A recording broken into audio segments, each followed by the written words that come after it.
प्रसन्नाङ्गरागं प्रभाकाञ्चनाङ्गं जगद्भीतिशौर्यं तुषाराद्रिधैर्यम्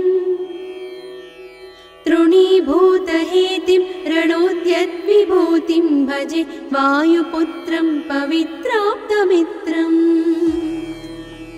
भजे पावनं भावनानित्यवासम् भजे बालभानुं प्रभाचारुभासम् भजे चन्द्रिका कुन्दमन्दारहासम् भजे सन्ततं रामभूपालदासम्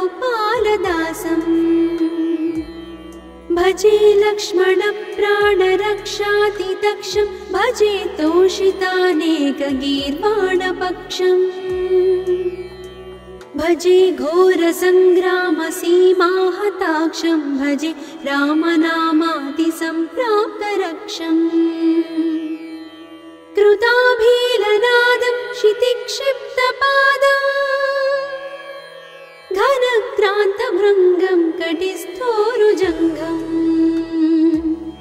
वियद्व्याप्तकेशं भुजाश्लेषितास्मम् जयश्री समेतं भजे रामदूतम् चलद्वालघातं भ्रमच्चक्रवालं कठोराट्टहासं प्रभिन्नाब्जजाण्डम् महासिंहनादाद्विशीर्णत्रिलोकं भजे आञ्जनेयं प्रभुं वज्रकायम् रणे भीषणे मेघनादे सनाधे सरोषे समारोपिते मित्रमुख्ये खगानां घनानां सुराणां च मार्गे नतं तं वहं तं हनुमन्तमीडे कनद्रत्नजम्भारिदम्भोळिधारं कनद्दन्तनिर्धूतकालोग्रदन्तम् पदाघातभीताब्धिभूताधिवासं रणक्षोणिदक्षं भजे पिङ्गळाक्षम्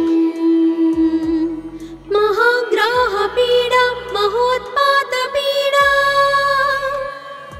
महारोगपीडा महातीव्रपीडा हरत्यासुते पादपद्मानुरक्तो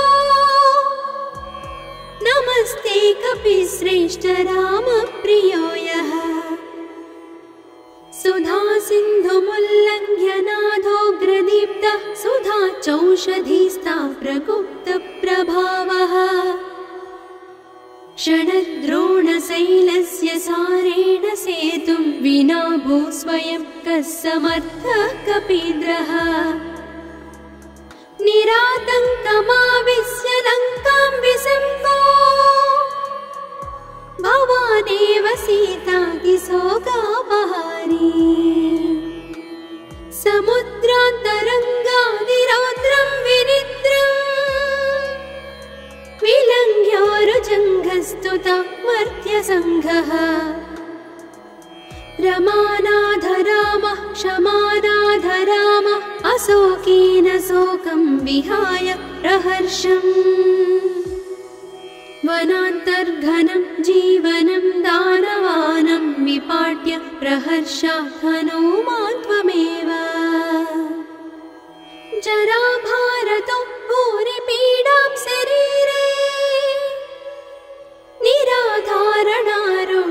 निराधारणारूढगाढप्रतापे भवत्पादभक्तिं भवद्भक्तिरक्तिम् कुरु श्रीहनुमत्प्रभो मे दयाळो महायोगिनो ब्रह्मरुद्रादयो वा न जानन्ति तत्त्वं निजं राघवस्य कथं ज्ञायते मातृसे नित्यमेव प्रसीद प्रभो वानरेन्द्रो नमस्ते नमस्ते महासत्त्ववाहाय तुभ्यं नमस्ते महावज्रदेहाय तुभ्यं नमस्ते परिभूतसूर्याय तुभ्यम् सर्वकार्याय तुभ्यम् नमस्ते सदा ब्रह्मचर्याय तुभ्यं नमस्ते सदा वायुपुत्राय तुभ्यम् नमस्ते सदा पिङ्गलाक्षाय तुभ्यं नमस्ते सदा रामभक्ताय तुभ्यम् हनुमद्भुजङ्गप्रयातं प्रभाते प्रदोषेऽपि वाचार्थरात्रेऽपि मर्त्यः पठन्नस्नतोऽपि प्रमुक्ताघजालः सदा सर्वदा रामभक्तिं प्रयाति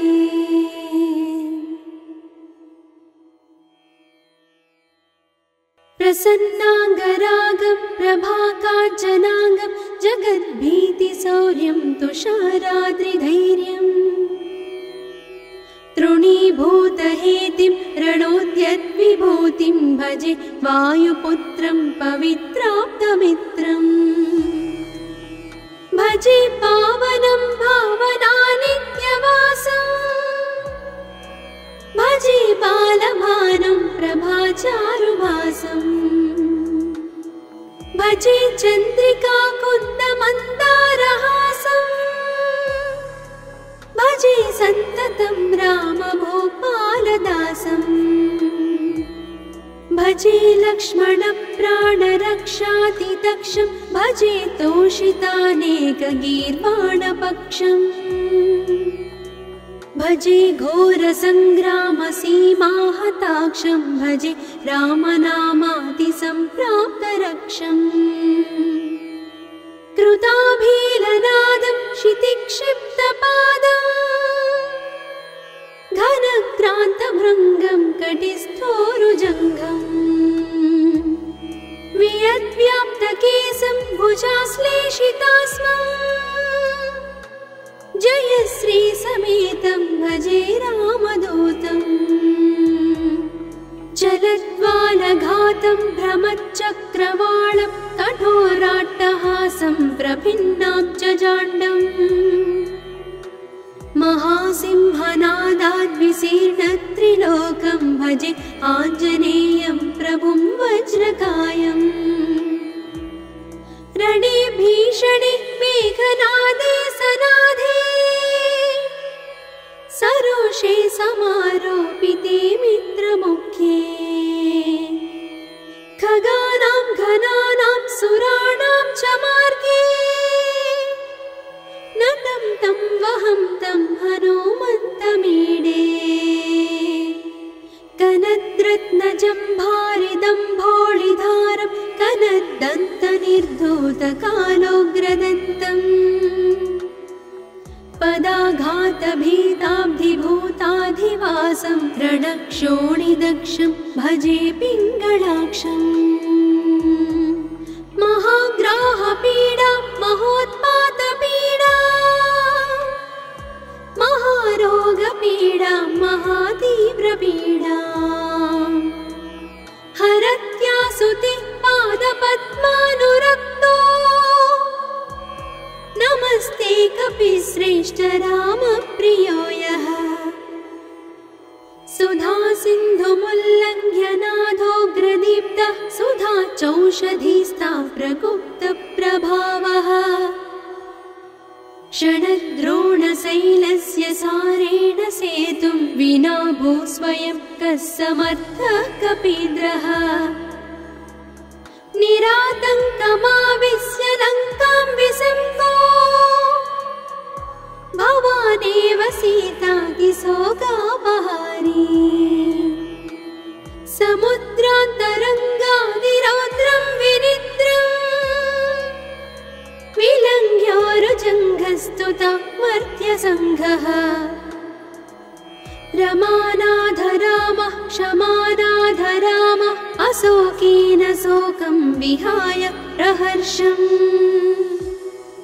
वनान्तर्घनं जीवनं दानवानं विपाट्य प्रहर्षात् हनुमान् त्वमेव जराभारतो भूरिपीडां शरीरे निराधारणारूढगा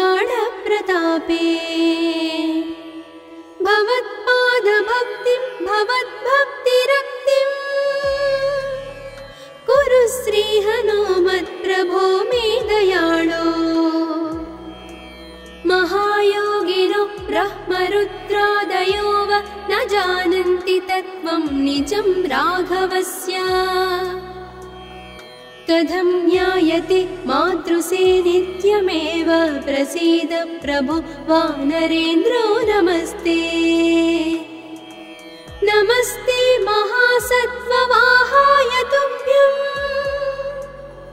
नमस्ते महावज्रदेहाय तुभ्यं नमस्ते परिभूतसूर्याय तुभ्यं नमस्ते कृतामर्त्यकार्याय तुभ्यं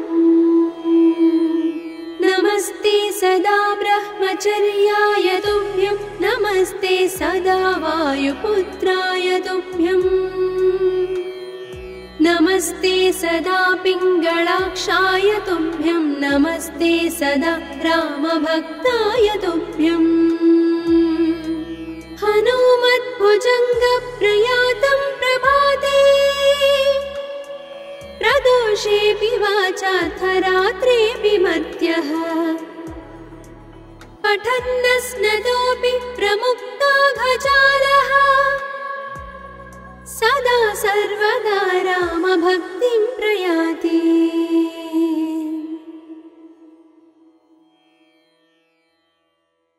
प्रसन्नाङ्गरागं प्रभाकाञ्चनाङ्गं जगद्भीतिशौर्यं तुषाराद्रिधैर्यं तृणीभूतहेतिं रणोद्यद्विभूतिं भजे वायुपुत्रं पवित्राप्तमित्रम् भजे पावनं भावनानित्यवासम् भजे बालभानुं प्रभाचारुभासम् भजे चन्द्रिका कुन्दमन्दारहासम् भजे सन्ततं रामभूपालदासम् भजे लक्ष्मणप्राणरक्षातिदक्षं भजे तोषितानेकगीर्वाणपक्षम् भजे घोरसङ्ग्रामसीमाहताक्षं भजे रामनामातिसम्प्राप्तरक्षम् कृताभीलनादं क्षितिक्षिप्तपादम् घनक्रान्तभृङ्गं कटिस्थोरुजङ्घम् वियद्व्याप्तकेशं भुजाश्लेषितास्मम् जयश्री समेतं भजे रामदूतम् चलद्वालघातं भ्रमच्चक्रवालं कठोराट्टहासं प्रभिन्नाब्जजाण्डम् महासिंहनादाद्विशीर्णत्रिलोकं भजे आञ्जनेयं प्रभुं वज्रकायम् रणे भीषणे मेघनादे सनाधे सरोषे समारोपिते मित्रमुख्ये खगानां घनानां सुराणां च मार्गे नतं तं वहं तं हनुमन्तमीडे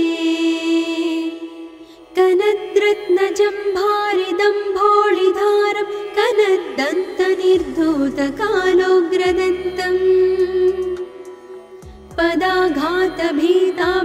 पदाघातभीताब्धिभूताधिवासं रणक्षोणिदक्षं भजे पिङ्गळाक्षम् महाग्राहपीडा महोत्पातपीडा महारोगपीडा महातीव्रपीडा हरत्यासुते पादपद्मानुरक्तो नमस्ते कपिश्रेष्ठ रामप्रियो यः सुधा सिन्धुमुल्लङ्घ्य नाथोग्रदीप्तः सुधा चौषधीस्था प्रगुप्तप्रभावः षडद्रोणशैलस्य सारेण सेतुं विना भूस्वयं कः समर्थः कपीन्द्रः निरातङ्कमाविश्य लङ्कां विसम्पो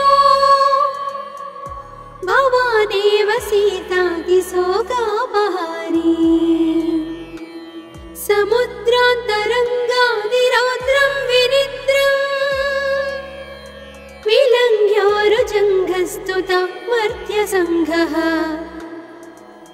रमानाधरामः क्षमानाधरामः अशोकेन शोकं विहाय प्रहर्षम् वनान्तर्घनं जीवनं दानवानं विपाट्य प्रहर्षात् हनूमान् त्वमेव जराभारतो भूरिपीडां शरीरे निराधारणारूढगाढप्रतापे भवत्पादभक्तिं भवद्भक्तिरक्तिम् कुरु श्रीहनुमत्प्रभो मे दयाळो महायोगिनो ब्रह्मरुद्रादयो वा न जानन्ति तत्त्वं निजं राघवस्य कथं ज्ञायते मातृसे नित्यमेव प्रसीद प्रभो वानरेन्द्रो नमस्ते नमस्ते महासत्त्ववाहाय तुभ्यं नमस्ते महावज्रदेहाय तुभ्यं नमस्ते परिभूतसूर्याय तुभ्यं नमस्ते कृतामर्त्यकार्याय तुभ्यं नमस्ते सदा ब्रह्मचर्याय तुभ्यं नमस्ते सदा वायुपुत्राय तुभ्यं नमस्ते सदा पिङ्गळाक्षाय तुभ्यं नमस्ते सदा रामभक्ताय तुभ्यं हनुमद्भुजङ्गप्रयातं प्रभाते प्रदोषेऽपि वाचार्थरात्रेऽपि मर्त्यः पठन्नस्नतोऽपि प्रमुक्ताघजालः सदा सर्वदा रामभक्तिं प्रयाति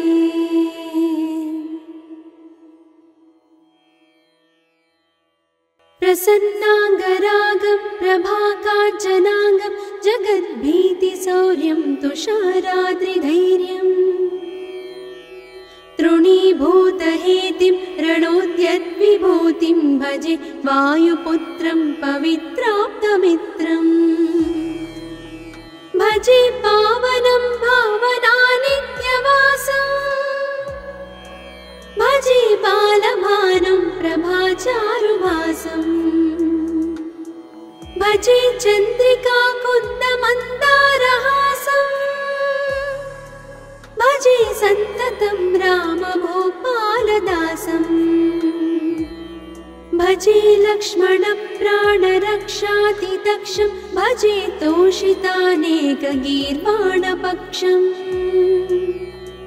भजे घोरसङ्ग्रामसीमाहताक्षं भजे रामनामातिसम्प्राप्तरक्षम् कृताभीलनादं क्षितिक्षिप्तपादम् घनक्रान्तभृङ्गं कटिस्थोरुजङ्घम् वियद्व्याप्तकेशं भुजाश्लेषितास्मम् जयश्री समेतं भजे रामदूतम् चलद्वालघातं भ्रमच्चक्रवालं कठोराट्टहासं प्रभिन्नाब्जजाण्डम् महासिंहनादाद्विशीर्णत्रिलोकं भजे आञ्जनेयं प्रभुं वज्रकायम् रणे भीषणे मेघनादे सनाधे सरोषे समारोपिते मित्रमुख्ये खगानां घनानां सुराणां च मार्गे नतं तं वहं तं हनुमन्तमीडे कनद्रत्नजम्भारिदम्भोळिधारं कनद्दन्तनिर्धूतकालोग्रदन्तम् पदाघातभीताब्धिभूताधिवासं रणक्षोणिदक्षं भजे पिङ्गळाक्षम् महाग्राहपीडा महोत्पातपीडा महारोगपीडा महातीव्रपीडा हरत्यासुतिः पादपद्मानुरक्तो नमस्ते कपिश्रेष्ठ रामप्रियो यः सुधा सिन्धुमुल्लङ्घ्य नाथोग्रदीप्तः सुधा चौषधीस्ता प्रगुप्तप्रभावः षडद्रोणशैलस्य सारेण सेतुं विना भू स्वयं कः समर्थः कपीन्द्रः निरातङ्कमाविश्य लङ्कां विसङ्गो भवानेव सीतातिशोकापहारी समुद्रान्तरङ्गादिरौद्रं विनिद्रम् विलङ्घ्योरुजङ्घस्तुता मर्त्यसङ्घः रमानाधरामः क्षमानाधरामः अशोकेन शोकं विहाय प्रहर्षम् वनान्तर्घनं जीवनं दानवानं विपाट्य प्रहर्षात् हनूमान् त्वमेव जराभारतो भूरिपीडां शरीरे निराधारणारूढगाढप्रतापे भवत्पादभक्तिं भवद्भक्तिरक्तिं कुरु श्रीहनुमत्प्रभो मे दयाळो महायोगिनो ब्रह्मरुद्रादयो वा न जानन्ति तत्त्वं निजं राघवस्य कथं ज्ञायते मातृसे नित्यमेव प्रसीद प्रभो वानरेन्द्रो नमस्ते नमस्ते महासत्त्ववाहाय तुभ्यं नमस्ते महावज्रदेहाय तुभ्यं नमस्ते परिभूतसूर्याय तुभ्यं नमस्ते कृतामर्त्यकार्याय तुभ्यं नमस्ते सदा ब्रह्मचर्याय तुभ्यं नमस्ते सदा वायुपुत्राय तुभ्यं नमस्ते सदा पिङ्गळाक्षाय तुभ्यं नमस्ते सदा रामभक्ताय तुभ्यं हनुमद्भुजङ्गप्रयातं प्रभाते प्रदोषेऽपि वाचाथ रात्रेऽपि मध्यः पठन्नस्नतोऽपि प्रमुक्ताघजालः सदा सर्वदा रामभक्तिं प्रयाति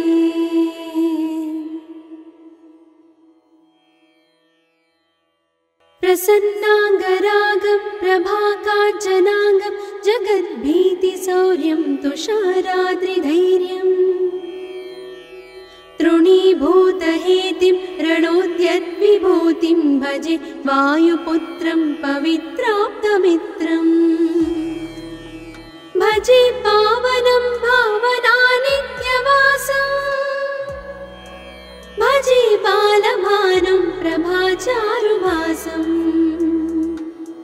भजे चन्द्रिकाकुन्दमन्दारहासम् भजे सन्ततं रामभूपालदासम्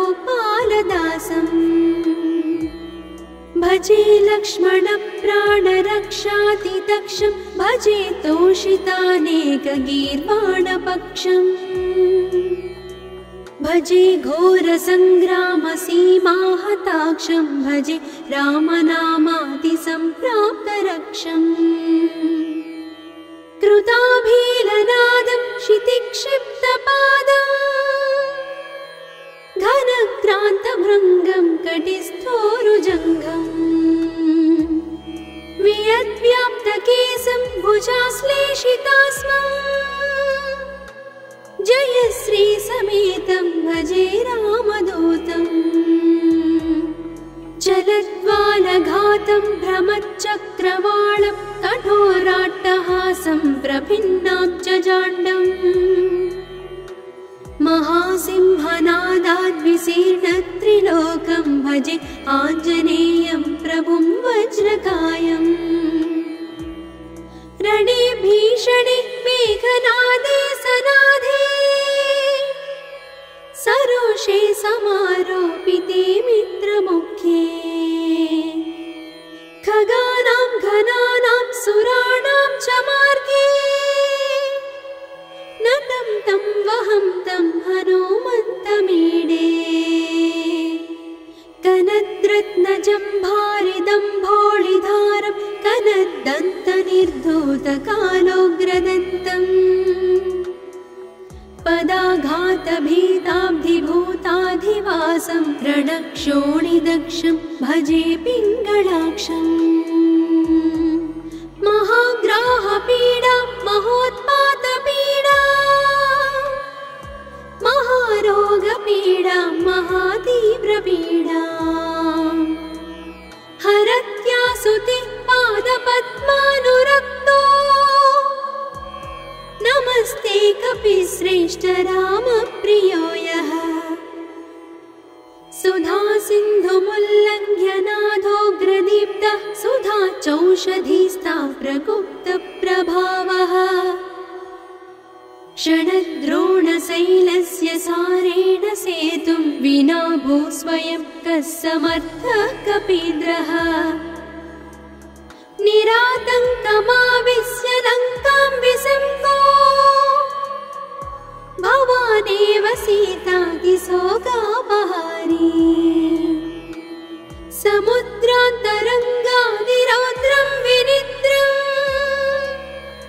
विलङ्घ्योरुजङ्घस्तुता मर्त्यसङ्घः रमानाधरामः क्षमानाधरामः अशोकेन शोकं विहाय प्रहर्षम् वनान्तर्घनं जीवनं दानवानं विपाट्य प्रहर्षात् हनूमान् त्वमेव जराभारतो भूरिपीडां शरीरे निराधारणारूढगाढप्रतापे भवत्पादभक्तिं भवद्भक्तिरक्तिं कुरु श्रीहनुमत्प्रभो मे दयाळो महायोगिनो ब्रह्मरुद्रादयो वा न जानन्ति तत्त्वं निजं राघवस्य कथं ज्ञायते मातृसे नित्यमेव प्रसीद प्रभो वानरेन्द्रो नमस्ते नमस्ते महासत्त्ववाहाय तुभ्यं नमस्ते महावज्रदेहाय तुभ्यं नमस्ते परिभूतसूर्याय तुभ्यं नमस्ते कृतामर्त्यकार्याय तुभ्यं नमस्ते सदा ब्रह्मचर्याय तुभ्यं नमस्ते सदा वायुपुत्राय तुभ्यं नमस्ते सदा पिङ्गळाक्षाय तुभ्यं नमस्ते सदा रामभक्ताय तुभ्यं हनुमद्भुजङ्गप्रयातं प्रभाते प्रदोषेऽपि वाचाथ रात्रेऽपि मर्त्यः पठन्नस्नतोऽपि प्रमुक्ताघजालः सदा सर्वदा रामभक्तिं प्रयाति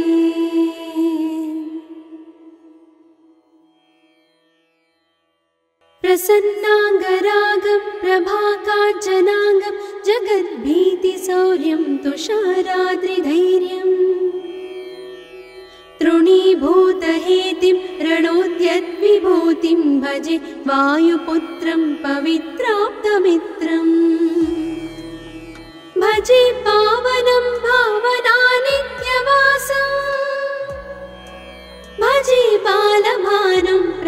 चारुभासम् भजे चन्द्रिका कुन्दमन्दारहासम् भजे सन्ततं रामभूपालदासम् भजे लक्ष्मणप्राणरक्षातिदक्षं भजे तोषितानेकगीर्वाणपक्षम् भजे घोरसङ्ग्रामसीमाहताक्षं भजे रामनामातिसम्प्राप्तरक्षम् कृताभीलनादं क्षितिक्षिप्तपादम् घनक्रान्तभृङ्गं कटिस्थोरुजङ्घम् वियद्व्याप्तकेशं भुजाश्लेषितास्मम् जयश्री समेतं भजे रामदूतम् चलद्वालघातं भ्रमच्चक्रवालं कठोराट्टहासं प्रभिन्नाब्जजाण्डम् महासिंहनादाद्विशीर्णत्रिलोकं भजे आञ्जनेयं प्रभुं वज्रकायम् रणे भीषणे मेघनादे सनाधे सरोषे समारोपिते मित्रमुख्ये खगानां घनानां सुराणां च मार्गे नतं तं वहं तं हनुमन्तमीडे कनद्रत्नजम्भारिदम्भोळिधारं कनद्दन्तनिर्धूतकालोग्रदन्तम् पदाघातभीताब्धिभूताधिवासं रणक्षोणिदक्षं भजे पिङ्गळाक्षम् महाग्राहपीडा महोत्पातपीडा महारोगपीडा महातीव्रपीडा हरत्यासुते पादपद्मानुरक्तो नमस्ते कपिश्रेष्ठ रामप्रियो यः सुधा सिन्धुमुल्लङ्घ्य नाथोग्रदीप्तः सुधा चौषधीस्ता प्रगुप्तप्रभावः षडद्रोणशैलस्य सारेण सेतुं विना भूस्वयं कः समर्थः कपीन्द्रः निरातङ्कमाविश्य लङ्कां विसङ्गो भवानेव सीतातिशोकापहारी समुद्रान्तरङ्गादिरौद्रं विनिद्रम् विलङ्घ्योरुजङ्घस्तुता मर्त्यसङ्घः रमानाथ रामः क्षमानाथ रामः अशोकेन शोकं विहाय प्रहर्षम् वनान्तर्घनं जीवनं दानवानं विपाट्य प्रहर्षात् हनुमान् त्वमेव जराभारतो भूरिपीडां शरीरे निराधारणारूढगाढप्रतापे भवत्पादभक्तिं भवद्भक्तिरक्तिं कुरु श्रीहनुमत्प्रभो मे दयाळो महायोगिनो ब्रह्मरुद्रादयो वा न जानन्ति तत्त्वं निजं राघवस्य कथं ज्ञायते मातृसे नित्यमेव प्रसीद प्रभो वानरेन्द्रो नमस्ते नमस्ते महासत्त्ववाहाय तुभ्यं नमस्ते महावज्रदेहाय तुभ्यं नमस्ते परिभूतसूर्याय तुभ्यं नमस्ते कृतामर्त्यकार्याय तुभ्यं नमस्ते सदा ब्रह्मचर्याय तुभ्यं नमस्ते सदा वायुपुत्राय तुभ्यं नमस्ते सदा पिङ्गळाक्षाय तुभ्यं नमस्ते सदा रामभक्ताय तुभ्यं हनुम भुजङ्गप्रयातं प्रभाते प्रदोषेऽपि वाचार्थरात्रेऽपि मध्यः पठन्नस्नतोऽपि प्रमुक्ताघजालः सदा सर्वदा रामभक्तिं प्रयाति।